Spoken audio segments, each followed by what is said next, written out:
Friends, நாங்கள் வந்து இன்றைக்கி இறைச்சி பிரியாணி ஒன்று தான் செய்ய போகிறோம். அதுக்கு வந்து நெய் வந்து 2 கரண்டி சேர்த்திக்கிறோம். அதோட ஆயிலும் வந்து ஒரு 5 ஸ்பூன் மாதிரி சேர்த்திக்கிறோம். அடுத்தது வந்து பட்டை, பிரியாணி இலை, பட்டை, ஏலக்காய் 3, கிராம்பு 5 சேர்த்துக்கிறோம். பெரிய வெங்காயத்தில் ஒரு 4 காய் சேர்த்திக்கிறோம். அங்கால இறைச்சி வெந்து கொண்டிருக்கு ப்ரெஷர் குக்கரில்.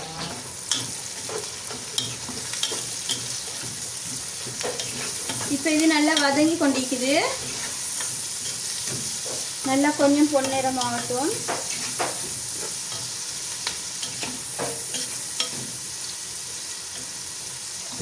உப்புத்தூளும் கொஞ்சம் சேர்த்துக்கொள்வோம்.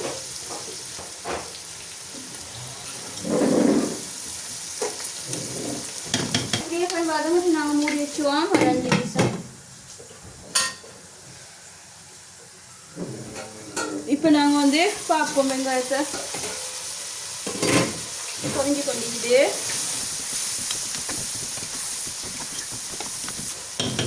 இன்னும் நல்லா கொஞ்சம் பொரியட்டும். பார்ப்போம். இப்போ எங்களோட ஒன்றியனை நல்லா பொரிஞ்சிச்சு. இப்போ நாங்கள் இஞ்சி பூண்டு பேஸ்ட்டை போடுவோம். இஞ்சி பூண்டு பேஸ்ட்டை சேர்த்துட்டோம். 4 பச்சை மிளகாய், தக்காளி பழம் 4 காய், ரொம்ப கருவேப்பிலை,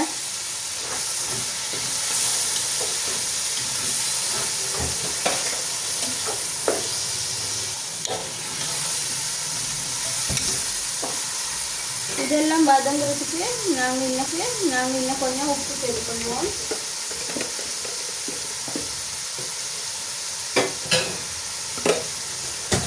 இதே மூடி ஒரு 5 நிமிஷம். இப்போ பார்ப்போம். எங்கள்ட தக்காளி எல்லாம் நல்லா வெந்து மசிஞ்சு வந்துருக்குது. நாங்கள் பாசுமதி அரிசி அரைச்சியில் அடித்து நல்லா ஊற போட்டு வச்சுக்கிறோம். நல்லா கழித்து இதில் வந்து இப்போ நல்லா வதங்கிட்டேங்கட. இது ஆனியன், தக்காளி, இஞ்சி பூண்டு, பச்சை மிளகாய் எல்லாம் நல்லா மசிஞ்சு வெந்துட்டு இதுக்கு நாங்கள் வந்து கொத்தமல்லியும் இஞ்சியும் சேர்த்துக்கொள்வோம். இது நாங்கள் வெட்டி ஃப்ரேசரில் வச்சு கொண்டு வச்சால் நல்லா ஃப்ரெஷ்ஷாக வாங்க கிடைக்காட்டி நாங்கள் இதை யூஸ் பண்ணிக்கொள்கிறோம். அதையும் போட்டுட்டு இதுக்கு நாங்கள் இப்போ தயிர் சேர்த்துக்கொள்வோம். நான் வந்து பெரிய உருளைக்கிழங்கு 2 அடித்து சிறுசாக இந்த மாதிரி சேப்பு கட் பண்ணி எடுத்துக்கிறேன். அதையும் சேர்த்துக்கொள்ளுங்க. இதையும் போட்டு இதுவும் நல்லா வதங்கட்டும்.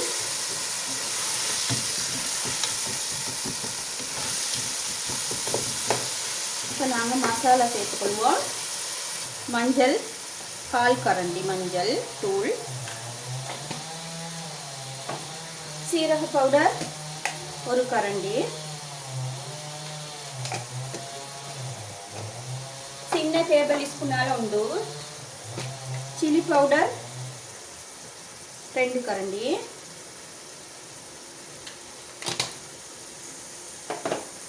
மல்லி பவுடர் 3 கரண்டி.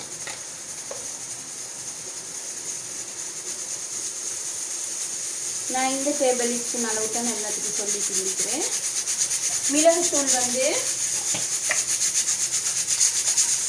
இதால் 2 கரண்டி சேர்த்துக்கோங்க. இந்த அதோட நாங்கள் இடித்து அரைச்சி வச்ச டோஸ்ட் பண்ணி வச்ச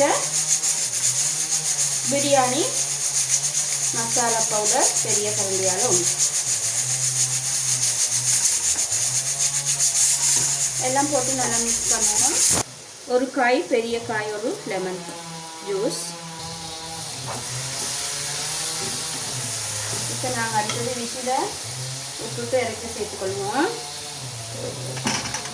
எங்களோட இறைச்சி 1 கிலோ இறைச்சி சேர்த்திக்கிறோம். இதில் நல்லா வெந்துட்டு இப்போ இதை நாங்கள் இதில் சேர்த்துக்கோம்.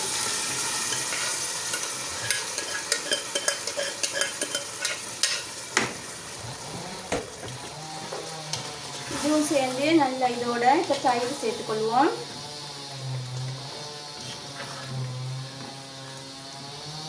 உருளைக்கிழங்கு வேகும் வரைக்கும் நாங்கள் வேக வச்சுக்கணும். தயிர் ஒரு 100 கிராம் போல் சேர்த்துக்கோங்க.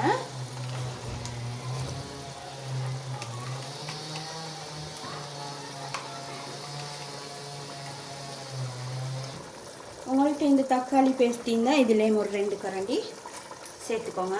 நல்லா டேஸ்ட்டாக வரும். விருப்பம் வேண்டாம் சேர்த்துக்கோங்க, எல்லாத்தையும் சேர்த்துக்கோங்க.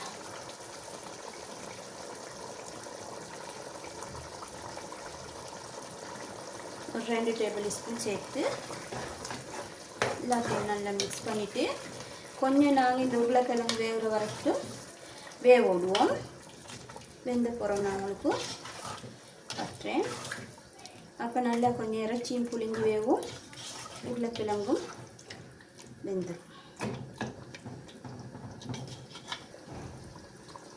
இப்போ மூடி வைப்போம். இப்போ ஃப்ரெண்ட்ஸ் எங்களோட கறி உருளைக்கிழங்கெல்லாம் வெந்து நல்லா கொதித்து வெந்து கொண்டிருக்குது. 1 கிலோ கறி இறைச்சிக்கு 3/4 கிலோ பாஸ்மதி எடுத்து 45 நிமிஷம் நல்லா ஊற வச்சு எடுத்துக்கிறோம். அதை சேர்த்துக்கொள்வோம். நல்ல ருசியான டேஸ்டான உங்களுக்கு இறைச்சி பிரியாணி வேணுமெண்டா இதே மாதிரி இந்த மெத்தட்டுக்கு நீங்கள் செஞ்சு பாருங்கள், நல்லா ருசியாக இருக்கும்.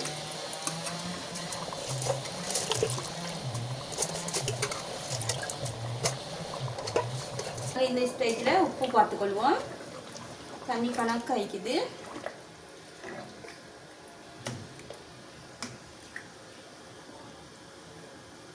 உப்பு பார்த்துக்கிட்டு நாங்கள் நல்லா கொதி அடங்கின பிறகு இன்னும் கொஞ்சம் உப்பு சேர்த்துக்குவோம்.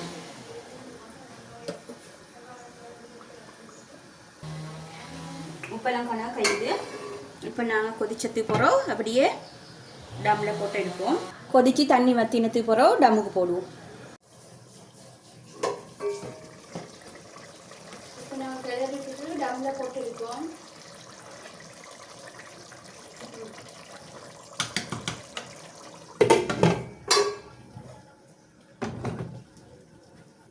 ஒரு மூடி ஒன்றை வச்சு